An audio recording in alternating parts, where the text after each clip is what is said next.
على إبراهيم وعلى آل إبراهيم إنك حميد مجيد.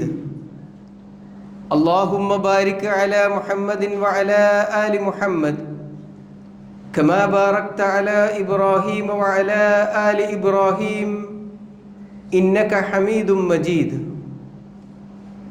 أما بعد فإن خير الكلام كلام الله وخير السنن سنن محمد صلى الله عليه وسلم وشر الأمور محدثاتها وكل محدثة بدعة وكل بدعة ضلالة. أعوذ بالله من الشيطان الرجيم. بسم الله الرحمن الرحيم. يا أيها الذين آمنوا اتقوا الله حق تقاته ولا تموتن إلا وأنتم مسلمون. يا أيها الذين آمنوا اتقوا الله وقولوا قولا سديدا يصلح لكم أعمالكم ويغفر لكم ذنوبكم ومن يطع الله ورسوله فقد فاز فوزا عظيما. بسم الله الرحمن الرحيم. قل إن كان آباؤكم وأبناؤكم وإخوانكم وأزواجكم وعشيرتكم وأموال اقترفتموها وتجارة تخشون كسادها ومساكن ترضونها أحب إليكم من الله ورسوله وجهاد في سبيله فتربصوا حتى يأتي الله بأمره والله لا يهدي القوم الفاسقين. സമാദരണീയരായ വിശ്വാസിനികളെ, സർവ്വലോക രക്ഷിതാവായ അല്ലാഹു സുബ്ഹാനഹു വ തആലയുടെ വിധിവിലക്കുകളും നിയമനിർദ്ദേശങ്ങളും ജീവിതത്തിൻ്റെ എല്ലാ മേഖലകളിലും പാലിച്ചുകൊണ്ട് ജീവിക്കണമേ എന്ന് സ്വന്തത്തോടെന്ന പോലെ നിങ്ങളെ ഓരോരുത്തരെയും ഉണർത്തുകയാണ്, വസിയ്യത്ത് ചെയ്യുകയാണ്. അള്ളാഹു ഇഷ്ടപ്പെടും വിധത്തിൽ ജീവിതം ക്രമീകരിക്കുന്ന യഥാർത്ഥ മുത്തക്കികളിൽ, മുഅ്മിനുകളിൽ നാഥൻ നമ്മെ ഏവരെയും ഉൾപ്പെടുത്തി അനുഗ്രഹിക്കുമാറാവട്ടെ. മഹാനായ ഇബ്രാഹിം നബി അലൈഹി സ്വലാത്തു വസ്സലാമയുടെ ജീവിത ചരിത്രം അനുസ്മരിച്ചുകൊണ്ട് നാം ബലി പെരുന്നാൾ ദിനം ആഘോഷിച്ചു കഴിഞ്ഞു. തക്ബീർ ധ്വനികളോടുകൂടിയാണ് ആ ദിനത്തെ നാം വരവേറ്റത്. തുടർന്ന് തുടർച്ചയായ 3 ദിനങ്ങൾ, അയ്യാമു തശ്രീക്കിൻ്റെ 3 ദിനങ്ങൾ പല സമയങ്ങളിൽ പല തവണകളിലായി നാം ആ തക്ബീർ ചൊല്ലുകയും ഒക്കെ ചെയ്തിട്ടുണ്ട്. 2 പെരുന്നാളുകളോട് അനുബന്ധമായി മാത്രമല്ല നാം തക്ബീർ ചൊല്ലാറുള്ളത്. ഓരോ വിശ്വാസിയും അവരുടെ ജീവിതത്തിൽ ഒരു ദിനത്തിൽ നിർബന്ധിത നമസ്കാരങ്ങളിൽ മാത്രമായി 85 തവണ ഈ തക്ബീർ ആവർത്തിച്ച് ചൊല്ലുന്നുണ്ട്. ഐച്ഛികമായ നമസ്കാരങ്ങളിൽ റവാത്തിബ് സുന്നത്തുകൾ എടുത്തു പരിശോധിച്ചാൽ 50 തവണ, അതല്ലാത്ത നമസ്കാരങ്ങളിലേക്ക് ചേർത്ത് വെക്കുമ്പോൾ അതിലേറെ തവണ ഈ തക്ബീർ നിരന്തരം നമ്മൾ ചൊല്ലുന്നുണ്ട്.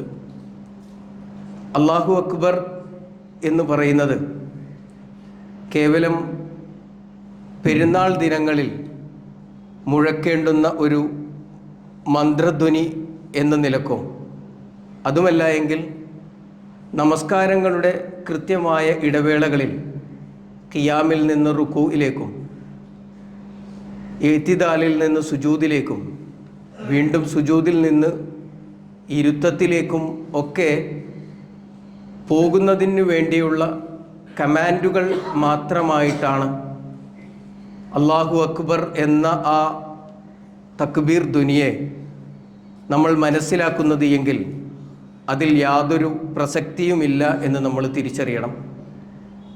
അതിനുമപ്പുറം വിശ്വാസിയെ സംബന്ധിച്ചിടത്തോളം അല്ലാഹു അക്ബർ എന്ന് പറയുന്നത് ഒരു പ്രഖ്യാപനമാണെന്നും ആ പ്രഖ്യാപനത്തിനോട് 100% നീതി പുലർത്തേണ്ടവനാണ് ഞാൻ എന്നുമുള്ള ബോധ്യം ഉണ്ടാകുമ്പോഴാണ് നമ്മൾ മുഴക്കിക്കൊണ്ടിരിക്കുന്ന മുഴക്കിക്കഴിഞ്ഞതായിട്ടുള്ള തക്ബീർ ധ്വനികൾ പ്രസക്തമായി തീരുന്നത്. അല്ലാഹു അക്ബർ എന്ന് പറയുന്ന ആ തക്ബീറിൻ്റെ അർത്ഥം നമുക്കേവർക്കും അറിയാം. അല്ലാഹുവാണ് ഏറ്റവും വലിയവൻ എനിക്ക് എന്നതാണ് അതിൻ്റെ സാരാംശം. അങ്ങനെ അതിനോട് നീതി പുലർത്താൻ നാം ശ്രമിക്കുന്ന അവസരങ്ങളിൽ ചില പരീക്ഷണങ്ങളെ നമുക്ക് നേരിടേണ്ടി വരും. അല്ലാഹു അക്ബറിനോട് നീതി പുലർത്താൻ നാം ശ്രമിക്കുമ്പോൾ ചില പരീക്ഷണങ്ങൾ നേരിടേണ്ടി വരും. അത്തരം പരീക്ഷണങ്ങളിൽ ചിത്തം പതറാതെ ഉറച്ചു നിൽക്കാൻ കഴിയുന്ന വിശ്വാസികൾക്ക് അള്ളാഹുവിൻ്റെ സഹായം ഉണ്ടാവുകയും ചെയ്യും എന്ന വിശ്വാസത്തോടു കൂടി ആ തക്ബീറിനെ മനസ്സിലാക്കുവാൻ നമുക്ക് സാധിച്ചിട്ടുണ്ടോ എന്നുള്ളതാണ്. ഇബ്രാഹിം നബി അലൈഹിസ്സലാത്തു വസ്സലാമയുടെ ജീവിതം പരിശോധിക്കുമ്പോൾ ഇബ്രാഹിം നബി അലൈഹിസ്സലാത്തു വസ്സലാമയും അദ്ദേഹത്തിൻ്റെ കുടുംബവും 100% സമ്പൂർണമായി ഈ അല്ലാഹു അക്ബർ എന്ന് പറയുന്ന തക്ബീർ ധ്വനിയോട് ആത്മാർത്ഥത കാണിച്ചതായി, നീതി പുലർത്തിയതായി നമുക്ക് കാണുവാൻ സാധിക്കും. ഓരോന്നും എടുത്ത് നമ്മൾ പരിശോധിച്ച് നോക്കുക. ഇബ്രാഹിം നബി അലൈഹി സ്വലാത്തു വസ്സലാമയെ നമ്രൂദിൻ്റെ തീക്കുണ്ടാരത്തിലേക്ക് എടുത്തെറിയപ്പെടുമ്പോൾ തൻ്റെ ജീവൻ ഇവിടെ അവസാനിക്കാൻ പോവുകയാണ് എന്ന് ബോധ്യപ്പെടുന്ന സമയത്തും ഇബ്രാഹിം നബിക്ക് വലിയവൻ അള്ളാഹു തന്നെയായിരുന്നു. അതുകൊണ്ടാണ് ഇബ്രാഹിം നബി അവസാനമായി പറഞ്ഞ വർത്തമാനം ഹസ്ബി അല്ലാഹു വ നിഅമൽ വക്കീൽ, എനിക്ക് ഏറ്റവും വലിയവനായ, ഇബ്രാഹിം നബിയുടെ ബോധ്യമാണത്, എനിക്ക് ഏറ്റവും വലിയവനായ റബ്ബ് മതി വരമേൽപ്പിക്കാൻ എന്ന് ഇബ്രാഹിം നബി അലൈഹി സ്വലാത്തു വസ്സലാമയെ പറയാൻ പ്രേരിപ്പിച്ചത് അല്ലാഹു അക്ബറാണ് എന്ന് അദ്ദേഹത്തിൻ്റെ ഉത്തമ ബോധ്യമായിരുന്നു. തുടർന്ന് ഭാര്യയെയും മകനെയും ആളില്ലാത്ത ആ മരുപ്പറമ്പിൽ ഉപേക്ഷിക്കാൻ പറയുമ്പോഴും ആ കൽപ്പന എൻ്റെ റബ്ബിൻ്റെതാണ് എന്ന ബോധ്യം, അള്ളാഹുവാണ് ഭാര്യയെക്കാളും എൻ്റെ മകനേക്കാളും മക്കളെക്കാളും എല്ലാം വലുത് എന്ന ബോധ്യമാണ് ആ മക്കയിൽ കൊണ്ടുപോയി അവരെ ഉപേക്ഷിക്കാൻ ഇബ്രാഹിം നബി അലൈഹി സ്വലാത്തു വസ്സലാമയെ പ്രേരിപ്പിച്ചത്. മകനെ അറുക്കാൻ പറഞ്ഞ സമയത്തും ആ മകൻ്റെ അടുത്ത് ചെന്ന് നിന്നുകൊണ്ട് യാ ബുനയ്യ ഇന്നി അറാ ഫിൽ മനാമി അന്നി അദ്ബഹുക ഫൻദുർ മാദാ തറ, മോനെ നിന്നെ അറുക്കാൻ റബ്ബിൻ്റെ കൽപ്പനയുണ്ട്, എന്താ നിന്റെ അഭിപ്രായം എന്ന് ചോദിക്കാനും ആ കൽപ്പന നടപ്പിലാക്കുവാനും ഇബ്രാഹിം നബി അലൈഹി സ്വലാത്തു വസ്സലാമയെ പ്രേരിപ്പിച്ചത് മകനേക്കാൾ വലിയ ആൾ എൻ്റെ റബ്ബാണ് എന്ന ബോധ്യമാണ്. അതോടൊപ്പം തന്നെ പിതാവ് ഇങ്ങനെ ഒരു കാര്യം പറയുന്ന സമയത്ത് യാ അബതി ഫഅൽ മാ തുഅ്മർ സതജിദുനി ഇൻഷാ അല്ലാഹു മിനസ് സ്വാബിരീൻ എന്ന് പറയാൻ ഇസ്മായിൽ എന്ന് പറയുന്ന മകനെ പ്രേരിപ്പിച്ചത് പിതാവിനേക്കാൾ എനിക്ക് വലുത് എൻ്റെ റബ്ബാണ് എന്ന ബോധ്യമാണ്. അതിനുമപ്പുറം ഇബ്രാഹിം നബി അലൈഹി സ്വലാത്തു വസ്സലാമയോട് വീട്ടിൽ നിന്ന് ഇറങ്ങിപ്പോകാൻ, ഈ നാട്ടിൽ നിന്ന് തന്നെ നിന്നെ ആട്ടി ഓടിക്കുമെന്ന് പിതാവ് പറയുന്ന സമയത്ത് ഖാല അറാഗിബുൻ അൻത അൻ ആലിഹതി യാ ഇബ്രാഹിം ലഇല്ലം എന്ന് പറഞ്ഞു തുടങ്ങുന്ന ആ ആയത്തിൽ കാണാൻ കഴിയും, നീ എൻ്റെ ആരാധ്യന്മാരെ ഇவ்விധം ചീത്ത പറയുകയാണ് എങ്കിൽ, ഇതിനെയൊക്കെ തമസ്കരിക്കുകയാണ് എങ്കിൽ നീ ഈ വീട്ടിൽ നിന്ന് ഇറങ്ങിപ്പോകണമെന്നും ഇല്ല എങ്കിൽ നിന്നെ ഞാൻ ആട്ടിയിറക്കും എന്ന് പറയുന്ന സമയത്തും ആ പിതാവിൻ്റെ അടുക്കൽ നിന്ന് വീട്ടിൽ നിന്ന് ഇറങ്ങിപ്പോകാൻ അതിനേക്കാളൊക്കെ വലുത് എൻ്റെ റബ്ബാണ് എന്ന പ്രതീക്ഷയാണ്. എന്നാൽ എല്ലാ പരീക്ഷണങ്ങളിലും പ്രതിസന്ധികളിലും ആ നടത്തിയ പ്രഖ്യാപനത്തിനോട് 100% നീതി പുലർത്തുവാൻ ഇബ്രാഹിം നബി അലൈഹി സ്വലാത്തു വസ്സലാമക്ക് സാധിച്ചപ്പോഴാണ് ഇബ്രാഹിം നബി അലൈഹി സ്വലാത്തു വസ്സലാമയുടെ ജീവിതത്തിൽ അള്ളാഹുവിൻ്റെ സഹായം വന്നെത്തുന്നത് നമുക്ക് കാണുവാൻ സാധിക്കും. ഇബ്രാഹിം നബിയെ തീക്കുണ്ടാരത്തിലേക്ക് എടുത്തെറിയപ്പെടുന്ന സമയത്ത് അള്ളാഹുവിൻ്റെ സഹായം വന്നെത്തുന്നുണ്ട്. അള്ളാഹു തീയോട് കൽപ്പിക്കുന്ന കൽപ്പന വിശുദ്ധ ഖുർആൻ സൂറ അംബിയയിലെ 69-ാമത്തെ വചനത്തിൽ കാണാം. ഖുൽന യാ നാറു കൂനി ബർദൻ വസലാമൻ അലാ ഇബ്രാഹിം. തീയോടാണ് കൽപ്പന. ഇബ്രാഹിമിന് രക്ഷയും സമാധാനവും ആകണം എന്നും ഇബ്രാഹിം നബി അലൈഹി സ്വലാത്തു വസ്സലാമക്ക് റബ്ബിൻ്റെ സഹായം ആ പ്രതിസന്ധിയിൽ വന്ന് അവതരിക്കുന്നതായി നമുക്ക് കാണുവാൻ സാധിക്കും. മകനെ അറുക്കാൻ കൊണ്ടുപോകുന്ന സമയത്തും ആ കൽപ്പന നിറവേറ്റാൻ ഇബ്രാഹിം നബി അലൈഹി സ്വലാത്തു വസ്സലാം സന്നദ്ധനായ സമയത്ത് അവിടെയും അള്ളാഹുവിൻ്റെ സഹായം ഇറങ്ങുന്നുണ്ട്. സൂറത്തു സ്വാഫാത്തിലെ 103 മുതലുള്ള വചനങ്ങളിൽ നമുക്ക് കാണാൻ കഴിയും. ഫലമ്മ അസ്ലമ വത്തല്ലഹു ലിൽ ജബീൻ. ഫലമ്മ അസ്ലമ, അവർ രണ്ടുപേരും, ഇസ്മായിൽ നബി അലൈഹി സ്വലാത്തു വസ്സലാമയും പിതാവ് ഇബ്രാഹിം നബി അലൈഹി സ്വലാത്തു വസ്സലാമയും രണ്ടുപേരും അള്ളാഹുവിൻ്റെ കൽപ്പനക്ക് കീഴൊതുങ്ങുകയും ഇബ്രാഹിം നബി മകനെ അറുക്കുന്നതിന് വേണ്ടി തല ചരിച്ചു വെക്കുകയും ചെയ്യുന്ന സമയത്ത് വനാദൈനാഹു അൻയാ ഇബ്രാഹിം, അവിടെ അള്ളാഹുവിൻ്റെ ഇടപെടൽ, അള്ളാഹുവിൻ്റെ സഹായം ഉണ്ടാവുകയാണ്. വനാദൈനാഹു അൻയാ ഇബ്രാഹിം, ഇബ്രാഹിമെ എന്ന് അള്ളാഹു വിളിക്കുകയും വഫദൈനാഹു ബിദിബ്ഹിൻ അദീം, വലിയ ഒരു ഉരുവിനെ പകരമായി നൽകിക്കൊണ്ട് മകനു പകരം ഇതിനെ ബലിയറുക്കണം എന്ന് അള്ളാഹുവിൻ്റെ കൽപ്പന വരുന്നതായി കാണുവാൻ സാധിക്കും. അതുകൊണ്ടും അവസാനിച്ചില്ല. വബശ്ശർനാഹു ബിഇസ്ഹാഖ നബിയ്യൻ മിനസ് സ്വാലിഹീൻ, ഒരു മകനെ അള്ളാഹുവിൻ്റെ മാർഗത്തിൽ അള്ളാഹുവിൻ്റെ കൽപ്പനക്ക് ബലിയറുക്കാൻ തയ്യാറായപ്പോഴേക്ക്, അതും എങ്ങനെയുള്ള മകനാണ്? ഇബ്രാഹിം നബി അലൈഹി സ്വലാത്തു വസ്സലാമയുടെ വാർദ്ധക്യത്തിൽ ലഭിച്ചിട്ടുള്ള, അതും ഇബ്രാഹിം നബി നടത്തുന്ന സംഭാഷണമൊക്കെ നമ്മൾ മുൻപ് സൂചിപ്പിച്ചിട്ടുള്ളതാണ്. അങ്ങനെയുള്ള ഒരു അവസരത്തിൽ ഇബ്രാഹിം നബിക്ക് ലഭിച്ചിട്ടുള്ള ആ മകനേക്കാൾ വലുത് അള്ളാഹുവാണ് എന്ന് ഇബ്രാഹിം നബി പ്രവർത്തി കൊണ്ട് കാണിച്ചു കൊടുത്തപ്പോൾ ഇബ്രാഹിം നബി അലൈഹി സ്വലാത്തു വസ്സലാമക്ക് മകനു പകരം ഒരു ദിബുഹുൻ അലീം, ഒരു വലിയ മൃഗത്തെ അറുക്കുവാൻ കൊടുക്കുകയും പിന്നെ വബശ്ശർനാഹു ബിഇസ്ഹാഖ, ഇസ്ഹാഖ് എന്ന് പറയുന്ന ഒരു സന്താനത്തെ കൂടി അള്ളാഹു സന്തോഷ വാർത്ത അറിയിക്കുന്നതായി കാണുവാൻ സാധിക്കും. ഇസ്ഹാഖ് എന്ന് പറയുന്ന ഒരു മകനെ കുറിച്ചുള്ള സന്തോഷ വാർത്ത അറിയിക്കുക മാത്രമല്ല, ആ ഇസ്ഹാഖ് എന്ന് പറയുന്ന മനുഷ്യൻ മകൻ എങ്ങനെയാണ് എന്ന് കൂടി പറഞ്ഞു. നബിയൻ, നബിയാക്കുകയും മിനസ് സ്വാലിഹീൻ, സ്വാലിഹായ ഒരു മകനെ, അതും നബിയായ ഒരു മകനെ അള്ളാഹു നൽകി ഇബ്രാഹിം നബി അലൈഹി സ്വലാത്തു വസ്സലാമ സഹായിക്കുന്നതായി നമുക്ക് കാണുവാൻ സാധിക്കും. അപ്പോൾ അള്ളാഹുവിൻ്റെ സഹായം ഇറങ്ങുന്നതാണ് നമ്മൾ കാണുന്നത്. ഹാജർ അലൈഹി സ്വലാത്തു വസ്സലാമയെ കൊണ്ടുപോയിട്ട് ആക്കുന്ന സമയത്ത് അള്ളാഹുവിൻ്റെ സഹായം അവതരിക്കുന്നത് സംസമായിട്ടാണ്. ആരും സഹായത്തിനില്ലാത്ത ആ സ്ഥലത്ത് സംസം എന്ന് പറയുന്ന സഹായമായിക്കൊണ്ട് അള്ളാഹുവിൻ്റെ സഹായം അവതരിക്കുന്നതായി കാണുവാൻ സാധിക്കും. ഇബ്രാഹിം നബി അലൈഹി സ്വലാത്തു വസ്സലാം നടത്തുന്ന പ്രാർത്ഥന വിശുദ്ധ ഖുർആൻ സൂറ ഇബ്രാഹിമിലെ 37-ാമത്തെ വചനത്തിൽ സൂചിപ്പിക്കുന്നുണ്ട്. ഫജ്അൽ അഫ്ഇദതൻ മിനൻ നാസ് തഹ്വി ഇലൈഹിം വർസുഖുഹും മിനസ് സമറാത്തി ലഅല്ലഹും യഷ്കുറൂൻ. പടച്ചവനെ, ഞാൻ ഇവരെ ഇവിടെ ഉപേക്ഷിച്ചു പോകുമ്പോൾ ഈ നാടിനെ നീ നിർഭയത്വമുള്ള നാടാക്കുകയും അതിനുശേഷം ഇബ്രാഹിം നബി പറയുന്നത് ഫജ്അൽ അഫ്ഇദതൻ മിനൻ നാസി തഹ്വി ഇലൈഹിം, ആ നാടിനോട്, അവിടെയുള്ള ആളുകളോട് താല്പര്യം പുലർത്തുന്ന, അതിനോട് ചായ്വുണ്ടാകുന്ന അവസ്ഥയിലേക്ക് ജനങ്ങളുടെ മനസ്സുകളെ നീ മാറ്റണേ എന്ന ഇബ്രാഹിം നബിയുടെ പ്രാർത്ഥന. ഇന്ന് നോക്കൂ നിങ്ങൾ, നമ്മളടക്കമുള്ള ലോകത്തെ വിശ്വാസി സമൂഹത്തിൽ ആരും ആഗ്രഹിക്കാത്തവരില്ല ആ പുണ്യഗേഹത്തിലൊന്ന് ചെല്ലണമെന്നും അവിടെ തവാഫ് നിർവഹിക്കണമെന്നും ഉംറയെങ്കിലും നിർവഹിക്കണം എന്ന് ആഗ്രഹിക്കാത്ത ആളുകളില്ല.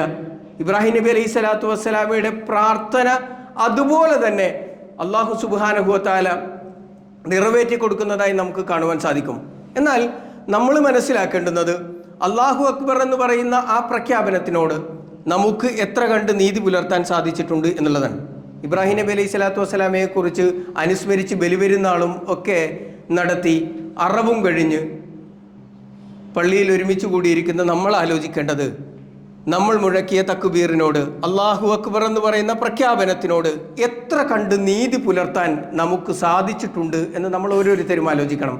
അള്ളാഹു പറയാൻ, ഇൻ തൻസുറുല്ലാഹ യൻസുറുക്കും, നിങ്ങൾ അള്ളാഹുവിനെ സഹായിക്കുവാൻ തയ്യാറാണ് എങ്കിൽ യൻസുറുക്കും, അള്ളാഹു നിങ്ങളെ സഹായിക്കും. ഇബ്രാഹിം നബിയെ അவ்விധം സഹായിച്ചു എന്നും വിശുദ്ധ ഖുർആൻ കൃത്യമായി പറയുന്നു.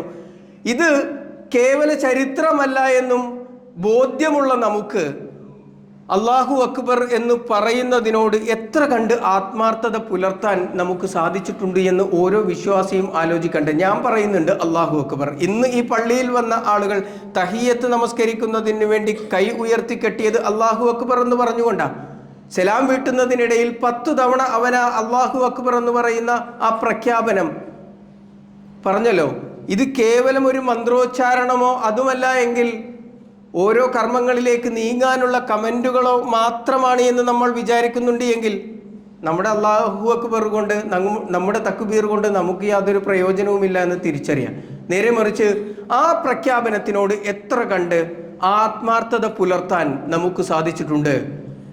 ഇനി അതിന് സാധിക്കുന്നില്ല എങ്കിൽ നമ്മളെ അതിൽ നിന്ന് തടയുന്ന കാര്യങ്ങൾ എന്തൊക്കെയാണ്? നമ്മളെ അല്ലാഹു അക്ബർ എന്ന് പറയുന്ന ആ തക്ബീറിനോട് നീതി പുലർത്തുന്നതിൽ നിന്ന് നമ്മെ തടയുന്ന, അല്ലാഹു ആകണം എനിക്ക് ഏറ്റവും വലിയവൻ, അങ്ങനെ ഏറ്റവും വലിയവനായ അല്ലാഹുവിൻ്റെ കൽപ്പനകളിൽ നിന്ന് തിരിഞ്ഞു നിൽക്കാൻ, വിമുഖത കാണിക്കാൻ നമ്മെ പ്രേരിപ്പിക്കുന്ന കാര്യങ്ങൾ എന്തൊക്കെയാണ്? വിശുദ്ധ ഖുർആൻ അത് കൃത്യമായി ഓരോന്നെണ്ണി പറഞ്ഞുകൊണ്ട് നിങ്ങളോട് ചോദിക്കുന്നുണ്ട്, നമ്മളോട് ചോദിക്കുന്നുണ്ട്. 9-ാം അധ്യായം സൂറ തൗബയിലെ 24-ാമത്തെ വചനം. ഖുൽ, നബിയെ അവരോട് ചോദിക്ക്, ഇൻകാന ആബാഉക്കും, നിങ്ങളുടെ പിതാക്കന്മാരാണ് അതിന് കാരണമെങ്കിൽ.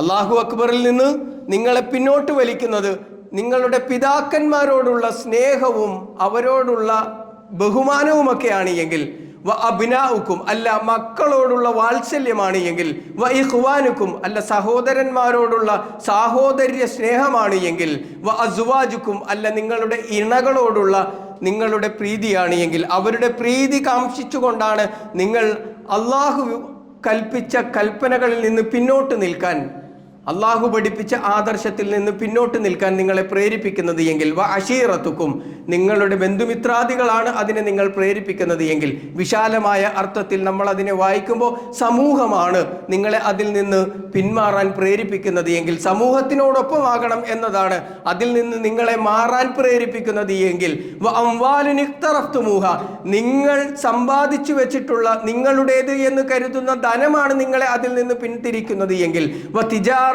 തഖ്ശൗന കസാദഹ, നഷ്ടപ്പെട്ടു പോകും, നഷ്ടം സംഭവിച്ചു പോകും, ഇടിവ് വന്നു പോകും എന്ന് ഭയപ്പെടുന്ന കച്ചവടമാണ് നിങ്ങളെ അല്ലാഹുവിൽ നിന്നും അല്ലാഹുവിൻ്റെ റസൂലിൽ നിന്നും അല്ലാഹുവിൻ്റെ മാർഗത്തിലുള്ള ജിഹാദിൽ നിന്നും നിങ്ങളെ തടഞ്ഞു നിർത്തുന്നത് എങ്കിൽ, വ മസാകിനു തർലൗനഹ, നിങ്ങൾ തൃപ്തിപ്പെട്ട് താമസിച്ചു കൊണ്ടിരിക്കുന്ന നിങ്ങളുടെ ഭവനങ്ങളാണ് അതിൽ നിന്ന് നിങ്ങളെ തടയുന്നത് എങ്കിൽ, ഇതൊക്കെയാണോ നമ്മൾ ആലോചിക്കേണ്ടത്? ഇതൊക്കെയാണോ നമ്മളെ അല്ലാഹു അക്ബറിനോട് നീതി കാണിക്കുന്നതിൽ നിന്ന് നമ്മളെ തടയുന്നത്?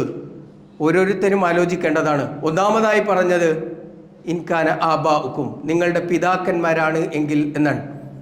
നമ്മൾ ആ ചരിത്രം ഒന്ന് പഠിക്കണം. സഅദ് ഇബ്നു അബീ വഖാസ് റളിയല്ലാഹു അൻഹുവിൻ്റെ ചരിത്രം ഒന്ന് പഠിക്കണം. അദ്ദേഹത്തിൻ്റെ മാതാവ് അബൂ സുഫിയാൻ്റെ സഹോദരി കൂടിയായിട്ടുള്ള ഹംന സഅദ് ഇബ്നു അബീ വഖാസ് റളിയല്ലാഹു അൻഹുവിനോട് വട്ടം നിന്നുകൊണ്ട് പറയുന്നത്, അദ്ദേഹത്തിൻ്റെ ജീവിതത്തിന് വട്ടമായി നിന്നുകൊണ്ട് പറയുന്നത്, മോനെ, നീ ഈ വിശ്വാസത്തിൽ നിന്ന്, ഈ ആദർശത്തിൽ നിന്ന്, മുഹമ്മദ് കൊണ്ടുവന്ന സല്ലല്ലാഹു അലൈഹി വസല്ലം കൊണ്ടുവന്നിട്ടുള്ള ഈ ആദർശത്തിൽ നിന്ന്, നിന്റെ പിതാക്കന്മാർ പറഞ്ഞു പഠിപ്പിച്ച ആദർശത്തിൽ നിന്ന് മാറി ഈ പുത്തൻ ചിന്തയിലേക്ക് നീ വരികയും അതിൽ നിന്ന് നീ പിന്മാറാൻ തയ്യാറാവുകയും ചെയ്തിട്ടില്ല എങ്കിൽ നിന്റെ ഉമ്മ ഇങ്ങനെ തന്നെ ഉണ്ടാകും. ഭക്ഷണമൊന്നും കഴിക്കാതെ മരണം വരിക്കുന്നതുവരെയും നിന്റെ ഉമ്മ ഈ നൃത്തം നിൽക്കുമെന്ന് പറയുന്ന സമയത്ത് ഏതൊരു മകൻ്റെയും കൽബ് പിടയുന്നത് പോലെ സഅദ് ഇബ്നു അബീ വഖാസ് റളിയല്ലാഹു അൻഹുവിൻ്റെ കൽബും പിടഞ്ഞിട്ടുണ്ടാവും. പക്ഷേ അവിടെ വിശുദ്ധ ഖുർആനിൻ്റെ ആയത്ത് അവതരിക്കുകയാണ്. 29-ാം അധ്യായം സൂറ അങ്കബൂത്തിലെ 8-ാമത്തെ വചനം. വവസ്വൈനൽ ഇൻസാന ബിവാലിദൈഹി ഹുസ്ന, വവസ്വൈനൽ ഇൻസാന ബിവാലിദൈഹി ഹുസ്ന, വവസ്വൈന, നാമത അവരെ ഉപദേശിക്കുന്നു, മനുഷ്യന്മാരെ ഉപദേശിക്കുന്നത് ബിൽ വാലിദൈനി ഹുസ്ന, നിങ്ങൾ നിങ്ങളുടെ മാതാപിതാക്കളോട് നന്മയിൽ വർത്തിക്കണം എന്നാണ്. നിങ്ങൾ ഭൂമിയിൽ ജീവിക്കുമ്പോൾ അവരോട് നന്മയിൽ നിങ്ങൾ വർത്തിക്കണം.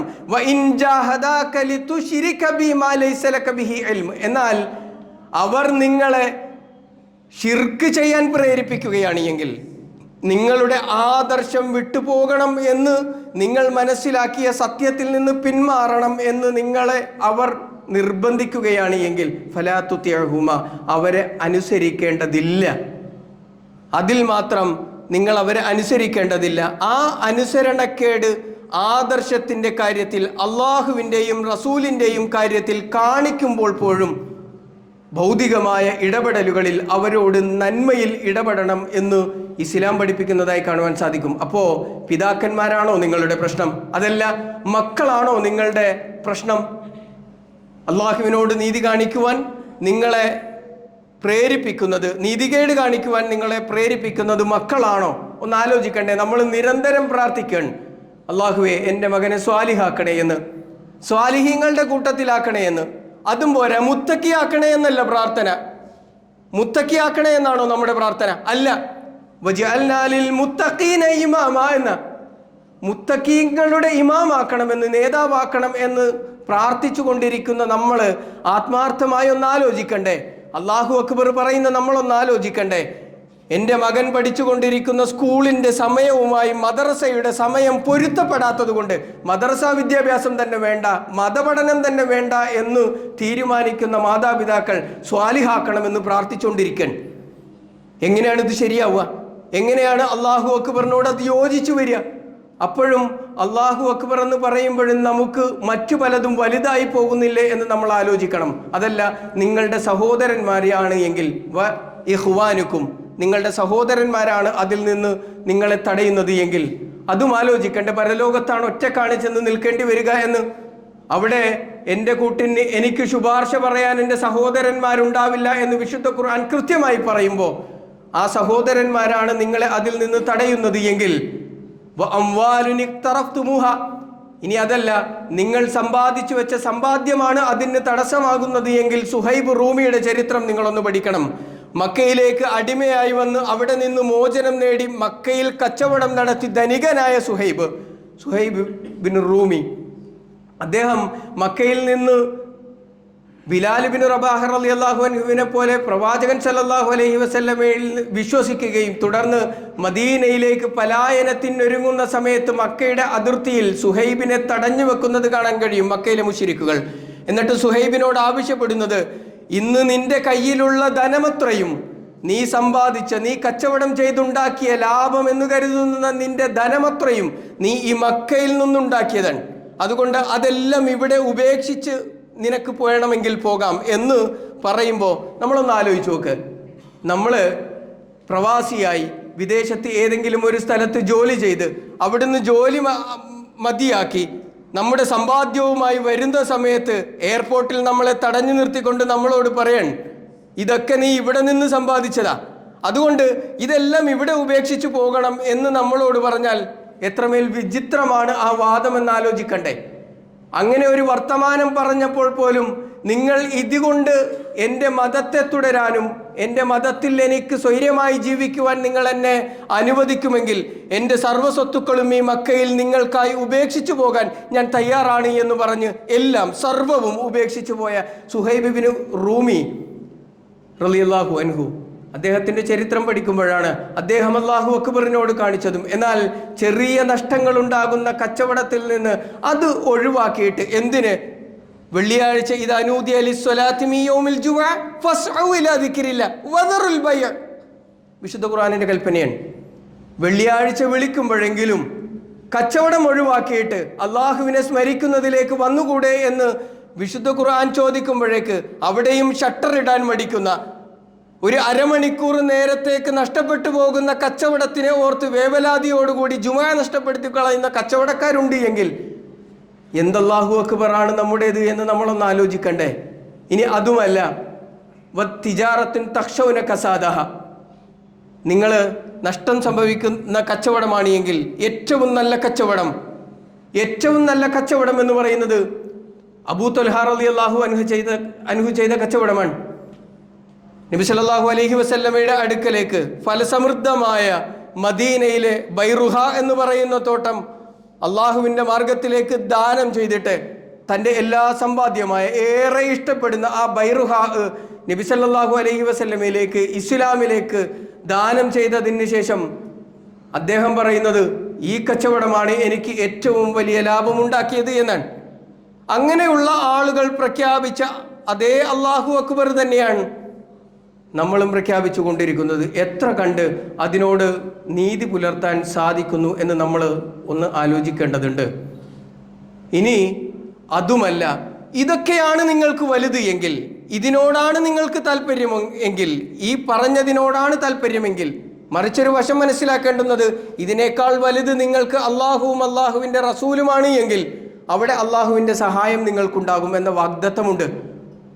അവിടെ കൃത്യമായ അത് നടപ്പിൽ വരുത്തിയ ചരിത്രം ഇബ്രാഹിം നബിയുടേത് പഠിച്ചു മനസ്സിലാക്കിയിരിക്കുന്ന സമുദായത്തിനോടാണ് ഈ പറയുന്നത്. അത് കൃത്യമായി ബോധ്യപ്പെട്ടവരോടാണ് പറയുന്നത്. എന്നാൽ അതല്ല, നിങ്ങൾക്ക് ഈ പറയപ്പെട്ട അള്ളാഹുവിനെയും അള്ളാഹുവിൻ്റെ റസൂലിനെയും കാൾ വലുത് ഈ പറയപ്പെട്ട കാര്യങ്ങളാണ് എങ്കിൽ, മക്കളും പിതാക്കളും കുടുംബവും സ്വത്തും കച്ചവടവും ഒക്കെയാണ് എങ്കിൽ,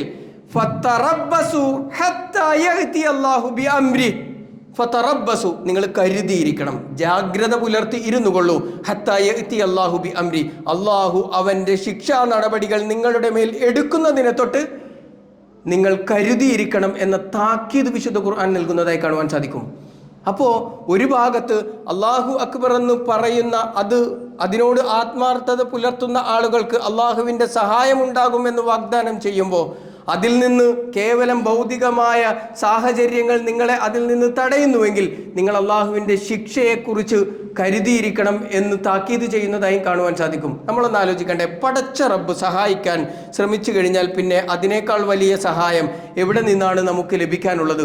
അതും കൃത്യമായി ചോദിക്കുന്നുണ്ട് വിശുദ്ധ ഖുർആൻ. 3-ാം അധ്യായം സൂറ ആലി ഇമ്രാനിലെ 160-ാമത്തെ വചനം, ഇൻ യൻസുറുക്കുമുല്ലാഹു ഫലാ ഗാലിബ ലക്കും.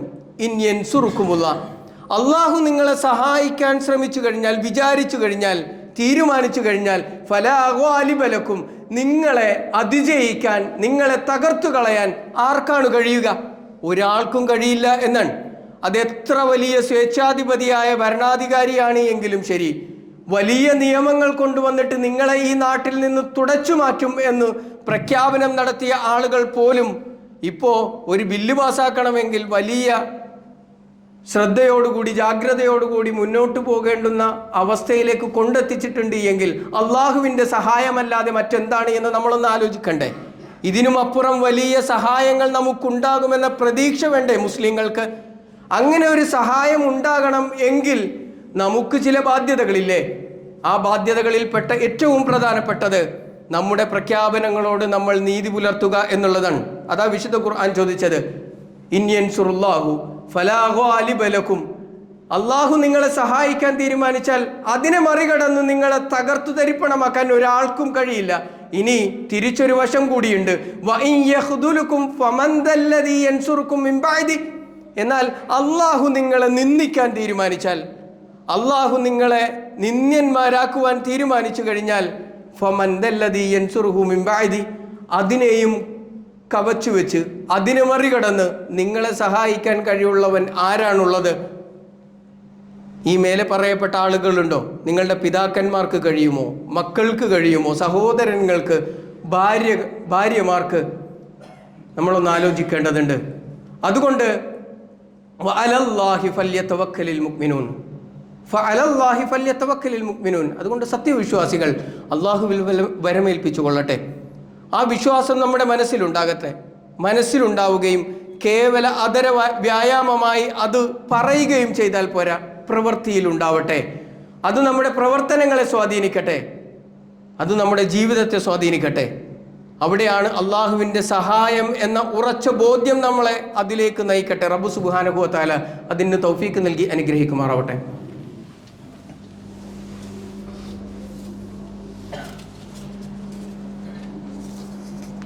അൽഹംദുലില്ലാഹ്,